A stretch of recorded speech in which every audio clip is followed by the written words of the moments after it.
অন্যদিকে শেখ শাহজাহান সন্দেশখালীর বেতাজ বাদশা এবার মুখ খুললেন, বলছেন সবে তো শুরু, ধীরে ধীরে সত্য সামনে আসবেন। ধৃত শেখ শাহজাহান তিনি আজ বলছেন বসিরহাট কোর্ট লকআপে ঢোকার মুখে সন্দেশখালী কাণ্ডের মূল অভিযুক্ত শাহজাহান, তিনি বলছেন সবে তো শুরু, ধীরে ধীরে সত্য সামনে আসবে। আজ আদালতে পেশ করা হয় শেখ শাহজাহান, আলমগীর সহ শিবু হাজরা, দিদার বক্স মোল্লা, তাদের আদালতে পেশ করা হয়। তখনই সন্দেশখালী কাণ্ডে ধৃত অন্যতম অভিযুক্ত শেখ শাহজাহান, তৃণমূলের জেলা পরিষদের কর্মাধ্যক্ষ তৃণমূল নেতা শেখ শাহজাহান বলছেন সবে তো শুরু, সত্য সামনে আসবে।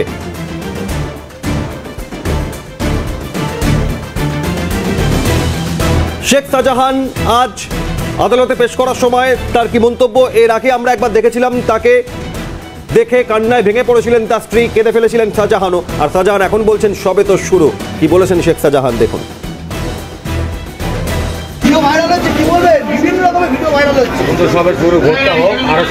কারা কারা জড়িয়ে আছে দাদা?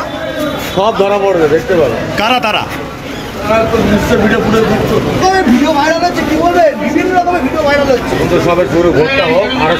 কারা কারা জড়িয়ে আছে দাদা? সব ধরা পড়বে, দেখতে পারো। কারা তারা?